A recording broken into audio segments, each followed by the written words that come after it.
Hello everyone, welcome to philo maths. आज हम आप लोगों के लिए आरबीआई से रिलेटेड एक न्यूज़ लेकर के आए हैं। बीते कुछ दिन पहले 4 मई 2022 को आरबीआई गवर्नर शक्तिकांत दास जी ने मॉनेटरी पॉलिसी कमेटी के रिकमेंडेशन पर आरबीआई के आरबीआई का जो रेपो रेट होता है और कैश रिजर्व रेशियो होता है, इसमें इंक्रीमेंट किया हुआ है। आइए इस न्यूज़ को डिटेल में देखते हैं और देखते हैं कि ये रेपो रेट और कैश रिजर्व रेशियो क्या होता है। ठीक है, तो न्यूज़ क्या होती है, पहले न्यूज़ एक बार देख लेते हैं। RBI hikes the repo rate by 40 basis point. तो पहले ये 4% के आसपास में था, अब हो गया है 4.40%। बेसिकली होता क्या है कि जो 40 बेसिस पॉइंट है, या कह सकते हैं 100 basis point is equal to 1%। ठीक है, तो 40 बेसिस पॉइंट इंक्रीमेंट किया उन्होंने, तो ये हो गया 4.40%। ठीक है, उसी तरीके से सीआरआर कैश रिजर्व रेशियो को भी 50 बेसिस पॉइंट से इंक्रीज कर दिया गया है। तो ये पहले 4% था, अब हो गया 4.5%। और इसको इंक्रीमेंट करने के पीछे ये रीज़न था, मॉनेटरी पॉलिसी कमेटी के जो रिकमेंडेशंस होती हैं, बेसिकली इन्फ्लेशन मैनेजमेंट को देखते हुए ये डिसीजन लिया गया है। तो देखते हैं कि रेपो रेट होता क्या है, फिर उसके बाद में हम लोग कैश रिजर्व रेशियो देखेंगे। ठीक है, रेपो रेट का फुल फॉर्म होता है रिपर्चेज ऑप्शन या फिर रिपर्चेज अग्रीमेंट। बेसिकली होता क्या है कि जब किसी बैंक को पैसे की कोई भी शॉर्टफॉल आ जाती है, तो उसको तो अभी पैसा चाहिए, तो अब वो किसके पास जाएगा? तो इंडिया में जो सेंट्रल बैंक है उसका नाम है आरबीआई, सेंट्रल बैंक। तो जब भी बैंक को कोई भी प्रॉब्लम होती है या बैंकों को रेगुलेट करने के लिए कोई भी नियम कानून बनाए जाते हैं, वो आरबीआई द्वारा ही गवर्नड होते हैं। ठीक है, तो रेपो भी मीन्स रीपर्चेज ऑप्शन जो होता है वो भी आरबीआई की तरफ से दिया गया एक फैसिलिटी है बैंकों को, कि अगर बैंकों के पास कुछ फंड्स की कमी आ जाती है किसी चलते। बेसिकली फंड्स की कमी बैंकों को कब आती है? एक होता है कि आरबीआई के नॉर्म्स को फॉलो करने के लिए। आरबीआई के नॉर्म्स होते हैं कि एसएलआर जो स्टेचुअरी लिक्विडिटी रेशियो होता है, और सीआरआर होता है कैश रिजर्व रेशियो। मीन्स ये इस समय बढ़ा करके 50 बेसिस पॉइंट बढ़ा करके 4.5% कर दिया गया है, और ये 80% है।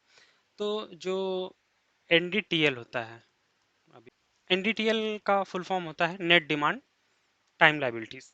बेसिकली अगर देखा जाए तो एक दिन में जितना भी बैंकों के पास कैश या फिर किसी भी टर्म्स में जो पैसे आते हैं एक दिन में जमा होते हैं पब्लिक द्वारा, तो उसी को एनडीटीएल कहते हैं। और उस एनडीटीएल के 4.5% तकरीबन 4.5% सीआरआर में चले जाते हैं, एंड 18% चले जाते हैं एसएलआर में। तो और ये मैंडेटरी है अभी कंडीशंस में। ये जो परसेंटेज है ये हमेशा कंप्लीट होना चाहिए। अगर ऐसा बैंक करने में फेल हो जाते हैं, तो उनके ऊपर पेनाल्टी, आरबीआई के रूल्स और रेगुलेशंस के हिसाब से पेनाल्टी लगाई जाती है। ठीक है, तो इसी कभी कभी होता है कि लेंडिंग ज़्यादा कर देने की वजह से बैंकों के पास कैश की कमी हो जाती है, तो फिर वो आरबीआई के पास जाते हैं, और आरबीआई के पास एक गवर्नमेंट सिक्योरिटीज़ लेके जाते हैं ये। और इसकी कीमत उतनी ही होती है जितना कि उनको लोन की ज़रूरत होती है। तो बेसिकली रेपो वही होता है। तो रेपो देखते हैं कि इसकी डेफिनेशंस क्या है। It is a form of short term borrowing that allows banks or financial institutions to borrow money from other financial institutions against government securities with an agreement to buy back those securities after a specified time period at a predetermined price. ठीक है, तो basically वही हुआ कि जब भी बैंकों को पैसे की जरूरत पड़ती है, वो किसी दूसरे फाइनेंशियल इंस्टीट्यूशंस या फिर आरबीआई के पास में जाते हैं, गवर्नमेंट सिक्योरिटीज को लेकर के उतने अमाउंट का वो आरबीआई के पास गिरवी रखते हैं, उतने अमाउंट का लोन वो लेते हैं, और फिर उसके बाद में वो एक अग्रीमेंट होता है कि वो सिक्योरिटीज बाद में वापस वो फिर से खरीद लेंगे। ठीक है, तो अब आरबीआई ने उनको पैसे लेंड किए हुए हैं, तो आरबीआई उस लेंडिंग अमाउंट पे एक परसेंटेज चार्ज करता है, उसी को रेपो रेट बोलते हैं। The repo rate is the rate at which the central bank of country which is RBI lends money to commercial bank in the event of any shortfall of funds. मतलब जो भी उस पे rate charge किया जाता है, जो repo होता है, उसको रेपो रेट बोलते हैं। ठीक है। And it is one of the, कह सकते हैं कि रेपो रेट जो होता है वो एक इन्फ्लेशन को बैलेंस करने के लिए काफी इम्पोर्टेंट टूल है। ये जो रेपो रेट होता है, ये कह सकते हैं कि ये इन्फ्लेशन और ग्रोथ के बीच में बैलेंस क्रिएट करने के लिए होता है। ठीक है। तो आगे हम देखते हैं कि रेपो रेट कैसे काम करता है। Moving to the next slide. जैसे ये एक्स वाई जेड कोई बैंक है, ठीक है। ये एक्स वाई जेड एक बैंक है, इसको 1 करोड़ रुपए के फंड की जरूरत पड़ती है, ठीक है। तो ये क्या है कि ये आरबीआई के पास जाता है, 1,000, सॉरी, 1 करोड़ रुपीस के गवर्नमेंट सिक्योरिटीज को ये आरबीआई के पास में गिरवी रखता है, और इससे आरबीआई ने इसको 1 करोड़ रुपए लेंड कर दिए, ठीक है। नेक्स्ट डे, हालांकि ये शॉर्ट पीरियड के लिए होता है, 1 से 7 दिन के लिए। तो नेक्स्ट डे जब बैंक अब इसको वापस करेगा, हालांकि रेपो रेट तो इस समय 4.4% है, तो 1 करोड़ का 4.4%, 4.4 लाख हो गए, ठीक है। तो अब बैंक जो है आरबीआई को 1 crore plus 4.4 lakh rupees extra amount paid करेगा इन गवर्नमेंट सिक्योरिटीज को बाय बैक करने के लिए, ठीक है। तो बेसिकली ये रेपो रेट होता है, ठीक है। अब रेपो रेट देखते हैं कि रेपो रेट क्या इंपॉर्टेंट रोल प्ले करता है इकोनॉमी, इंडियन इकोनॉमी में, ठीक है। देखते हैं। तो जैसे है कि how RBI control inflation by changing repo rate. ये इन्फ्लेशन को कंट्रोल करने की बात कर रही है। यहाँ पर हम इंक्रीज देखते हैं कि अगर रेपो को अगर इंक्रीज किया जाता है तो क्या चेंज होते हैं, ठीक वही चेंज होंगे अगर इसको डिक्रीज किया जाए तो, ठीक है। तो आरबीआई इंक्रीजेज रेपो रेट, ठीक, फर्स्ट स्टेप हुआ। अब इससे इम्पैक्ट क्या होगा कि the bank will increase the lending rates. अब जब कमर्शियल बैंक्स जो होते हैं उन्होंने आरबीआई से लोन लिया, लोन लेकर के फिर पब्लिक को लोन जब वो डिसबर्स करते हैं, तो वो जाहिर सी बात है वो रेपो रेट से हमेशा ज़्यादा परसेंटेज पब्लिक से लेंगे, ठीक है। तो अगर आरबीआई ने रेपो रेट 4 से, let's say an example that, अगर आरबीआई का रेपो रेट पहले 4% था, ठीक है, तो अब बैंक में भी जब भी चार्ज करेगी पब्लिक से, वो इससे ज़्यादा होगा, क्योंकि बैंक का मेन जो अर्निंग होता है वो लोन के इंटरेस्ट रेट से ही होता है, ठीक है। उनके जो भी खर्चे होते हैं वो लोन के इंटरेस्ट रेट से ही होता है। तो ये अगर 4% है, तो मान के हम एक एग्जाम्पल के तौर पे मान लेते हैं कि इन्होंने 8% लिया है पब्लिक से, ठीक है। तो अब क्या है कि अब बैंक ने इसको बढ़ा करके 4.4 कर दिया है आरबीआई ने, ठीक है। अब आरबीआई ने 4.4 कर दिया है, तो अब ये रेट भी तो इनको बढ़ाना होगा, क्योंकि इनका एक अच्छा खासा अमाउंट इसमें जो लोन आरबीआई से लेंगे उसको रिपेमेंट करने में चला जाएगा। तो जाहिर सी बात है कि बैंक फिर इसको इंक्रीज करेगा। तो जो हम लोगों को नॉर्मल जैसे पर्सनल लोन हो गया, होम लोन हो गया, एजुकेशन लोन हो गया, और भी व्हीकल लोन हो गया, तो ये जितने भी लोन मिलते हैं और इसके जितने भी इंटरेस्ट रेट होते हैं वो सब इंक्रीज कर जाएंगे, ठीक है। अगर ये सब चीज़ इंक्रीज कर जाएगा तो people will less likely to take loan. जाहिर सी बात है, जब इंटरेस्ट रेट ज़्यादा होगा तो लोग लोन के लिए कम जाएंगे ना। तो जब लोगों के पास में पैसे नहीं होंगे लोन, क्योंकि जब भी बैंक लोन किसी व्यक्ति को लोन देते हैं तो वो उसका यूटिलाइजेशन करते हैं मार्केट में डिमांड क्रिएट करने के लिए, ठीक है। तो जब लोगों के पास पैसे नहीं होंगे तो मार्केट में डिमांड कम होगी। जाहिर सी बात है, जब मार्केट में डिमांड नहीं रहेगी तो जो प्रोडक्ट की या कमोडिटी की प्राइस होगी वो स्टेबल होगी। तो इस तरीके से आरबीआई जो है इन्फ्लेशन को कंट्रोल करता है। यही अगर इंक्रीज की जगह अगर हम डिक्रीज करने की बात करें इसको, तो जब आरबीआई रेपो रेट डिक्रीज करता है तो अब रेपो रेट कम हो गया। अब बैंकों के पास जो है वो कम लोन अमाउंट, मतलब लोन जो भी वो रेपो लेंगे उस पर कम लोन उनको इंटरेस्ट रेट पे करना पड़ेगा आरबीआई को। तो अब उनके पास जो अमाउंट होगा वो ज़्यादा बचेगा, तो वो चाहेंगे कि ज़्यादा से ज़्यादा लोन को डिस्ट्रीब्यूट किया जाए लोगों के बीच में। तो इससे क्या है कि लोगों के पास में पैसे ज़्यादा आएंगे, तो मार्केट में अगर पैसे ज़्यादा आएंगे तो फिर मार्केट में डिमांड बढ़ेगी, डिमांड बढ़ेगी तो प्राइस की किसी भी कमोडिटी की प्राइस भी बढ़ेगी। ठीक है, तो इससे इन्फ्लेशन बढ़ता है। तो रेपो रेट जो होता है वो एक तरीके की चाबी होती है जिससे इन्फ्लेशन को कंट्रोल किया जा सकता है। ठीक है, now moving to the next slide, अब हम लोग देखेंगे कि इसका इम्पैक्ट क्या होता है। ठीक है, अगर रेपो रेट में जो चेंज होता है उससे क्या इम्पैक्ट पड़ता है। जैसे अभी हमने बताया आपको कि कॉस्ट ऑफ बोरोइंग जो हाई हो जाती है। अब जैसे जो भी लोन लोन का इंटरेस्ट रेट होता है वो हायर साइड हो जाता है।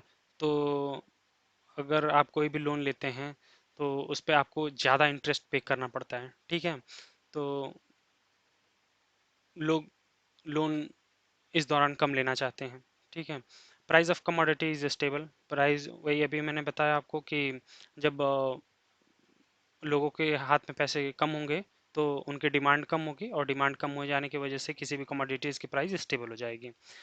Fall in the number of borrowers, जाहिर सी बात है अगर इंटरेस्ट रेट ज़्यादा होगा तो कोई भी लोन नहीं लेना चाहेगा। आपको बाइक खरीदनी है, आप लोन पे अगर इसको खरीदना चाहते हैं तो ये बाइक आपको काफ़ी महंगी पड़ेगी, तो शायद आप बाइक अभी ना खरीद करके कुछ समय बाद खरीदें, जब लोन पे जो इंटरेस्ट रेट हमको पे करना होता है वो कम हो तब खरीदेंगे। ठीक है, और बिजनेस एक्सपेंशन के लिए भी अगर किसी को बिजनेस एक्सपेंड करना है तो वो अभी लोन लेने से अवॉइड करेगा, क्योंकि उसको इंटरेस्ट ज़्यादा पे करना पड़ेगा। Purchasing capacity of common people is reduced, जाहिर सी बात है अगर लोगों के हाथ में पैसे कम रहेंगे तो वो अपने केवल और केवल ज़रूरत की सामान को ही खरीदने की कोशिश करेंगे। वो लग्जूरियस चीज़ों के पीछे नहीं जाएंगे, उनको कम खरीदने की कोशिश करेंगे, जो कि शो करता है कि परचेजिंग कैपेसिटी जो पीपल की है वो कम हो गई है, घट गई है। ठीक है, तो ये इम्पैक्ट है। To the next slide, CRR क्या होता है, हम सीआरआर जान लेते हैं। सीआरआर कैश का फुल फॉर्म होता है कैश रिजर्व रेशियो। ठीक है, the cash reserve ratio is the amount of money that the scheduled bank will have to have in deposit in cash with the central bank of the country, central bank that is RBI। अभी हमने आपको बताया NDTL, net demand total liability. ठीक है, net demand total liability होता है कि किसी भी बैंक में किसी एक दिन का जो भी डिपॉजिट्स होते हैं उसको एनडीटीएल कहते हैं। ठीक है, और इसी एनडीटीएल का कुछ परसेंट यहाँ पर 4.4 परसेंट है करेंटली, सॉरी 4.5%, 4.5% है करेंटली। ये इसको कैश के फॉर्म में बैंकों को रिजर्व रखना पड़ता है। ये एक तरीके की सिक्योरिटी होती है जो आरबीआई कहता है कि आपको इतना कैश मिनिमम अपने पास रिजर्व रखना है, या आप इसे अपने पास रखें या हमें हमारे पास रख दीजिए। तो ये बेसिकली एक तरीके की सिक्योरिटी होती है। ठीक है, जो इस पैसे को आगे बैंक जो होता है वो कहीं इन्वेस्ट नहीं कर सकते हैं, बस इसको सिक्योर करके किसी भी वॉल्ट में रख देंगे। आगे देखते हैं, CRR is one of the most important tool for the Reserve Bank of India in controlling inflation या deflation and liquidity in the economy. Basically RBI इसको लिक्विडिटी मार्केट से लिक्विडिटी को ऑब्जॉर्व करने के लिए यूज करता है। ठीक है, कैसे अभी हम आगे देखेंगे। पहले देख लेते हैं कि इसमें क्या क्या इंपॉर्टेंट पॉइंट्स होते हैं सीआरआर में। The cash reserve ratio is either stored in a bank vaults और is sent to the RBI. ठीक है, या तो आप अपने वॉल्ट में, बैंक वॉल्ट में आप इसको इतना रिजर्व कर लीजिए, 4.4%, 4.5% है। ठीक है, या फिर इसको आरबीआई को दे दीजिए, but bank do not get any interest on the money that is with RBI under CRR requirement, nor they can invest those money anyway. ठीक है, तो जो बैंक होते हैं वो अगर अपने पास रखते हैं तो ये इसको कहीं इन्वेस्ट नहीं कर सकते हैं, इनको अपने पास बस सिक्योर रखना होता है, कैश वो भी कैश फॉर्म में रखना होता है। ठीक है, या तो फिर आरबीआई को देते हैं, लेकिन आरबीआई इस पे आपको कोई इंटरेस्ट रेट नहीं देगा, बैंकों को कोई इंटरेस्ट रेट नहीं देता है, ठीक है। It ensure security of the public deposit के को एक सिक्योर, ये बेसिकली एक सिक्योरिटी के तौर पर जमा किया जाता है बैंकों की तरफ से आरबीआई को, ठीक है। आगे देखते हैं कि how RBI control liquidity in the market, ठीक है। लिक्विडिटी कैसे कंट्रोल करता है आरबीआई सीआरआर के थ्रू, ठीक है। अगर आरबीआई जो है वो इंक्रीज कर देता है सीआरआर, ठीक है, कैश रिजर्व रेशियो का परसेंटेज जो है वो इंक्रीज कर देता है, ठीक है। अगर वो कैश रिजर्व रेशियो का परसेंटेज इंक्रीज करता है, यानी कि जब उसके पास अगर लेट्स से कि तो एनडीटीएल जो है वो 100 रुपीज़ का है एक दिन में, let's say for example 100 rupees का है, ठीक है। तो अब क्या है कि अगर पहले बात करें हम, जो कि 4% था, तो पहले 4 रुपए उसको सीआरआर के फॉर्म में जमा करने होते थे, ठीक है, और एसएलआर के फॉर्म में 18 रुपीज़। तो जो डिस्पोजेबल अमाउंट था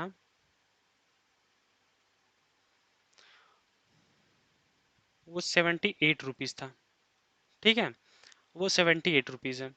तो अब बैंक जो है वो फ्री होते हैं ये 78 रुपीज़ लोन के तौर पे देने के लिए,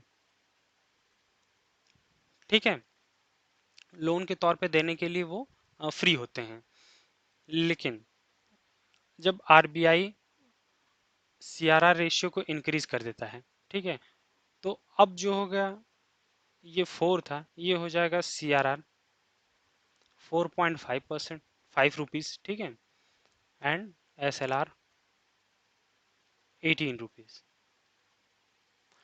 यानी 22.5 रुपीज़ इज आइडल, इस पे आपको कोई इंटरेस्ट नहीं मिलने वाला है, ठीक है। तो बैंकों के पास जो लोनेबल अमाउंट होती है या डिस्पोजेबल अमाउंट होती है वो घट जाती है सीआरआर को इंक्रीज करने से, ठीक है।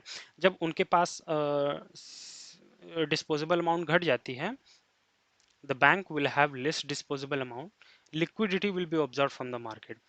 जाहिर सी बात है आपका कैश जो है, बैंकों का कैश जो है वो ज़्यादा अमाउंट में आइडल कंडीशन में रहेगा, जिसपे कोई इंटरेस्ट उनको अर्न नहीं करने के लिए मिलेगा, ठीक है।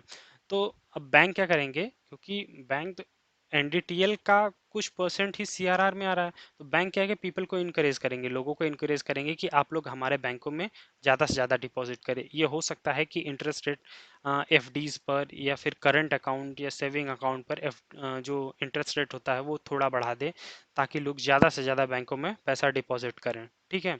तो जब यहाँ लोग ज़्यादा से ज़्यादा बैंकों में पैसा अपना डिपॉजिट कर देंगे तो उनके पास फिर जो कैश अमाउंट होगी वो उनके लोगों के हाथ में काफ़ी कम होगी, ठीक है। The people have less money in their hand, ठीक। तो जब उनके हाथ में कैश अमाउंट कम होगा तो फिर वो कंडीशन रेपो रेट वाली कि डिमांड में कमी आएगी, जब डिमांड में कमी आ जाएगी तो जो इन्फ्लेशन या फिर किसी भी कमोडिटी का प्राइस तेजी से बढ़ रहा था वो अब स्टेबल हो जाएगा। तो कुल मिला करके आरबीआई जो है वो सीआरआर का यूज इन्फ्लेशन को कंट्रोल करने के लिए करता है। तो CRR and CRR, SLR, and repo rate. Three things which is used to which is an important tool for RBI to control inflation. Basically, RBI creates a balance between inflation and the growth, because इससे growth भी hamper होता है जब लोग demand कम करेंगे, manufacturing जो sector हमारा वो काफ़ी प्रभावित होगा, लोग कम खरीदेंगे, इकोनॉमी में पैसा कम जाएगा। तो एक तरीके से ये ग्रोथ पर भी हैम्पर करता है। तो वो जो आरबीआई है वो एक बैलेंस क्रिएट करता है ग्रोथ एंड इन्फ्लेशन के बीच में, क्योंकि इन्फ्लेशन भी ज़रूरी होती है और ग्रोथ भी ज़रूरी होता है, ठीक है। तो आज के लिए इतना है, ठीक है। अगर आप लोगों को ये कंटेंट अच्छा लगा हो या फिर इस कंटेंट से रिलेटेड कोई सुझाव हो तो आप लोग कमेंट बॉक्स में ज़रूर कमेंट करिएगा। तब तक के लिए थैंक यू, एंड हम जल्दी आप तक वापस लौटेंगे। Thank you. Have a nice day.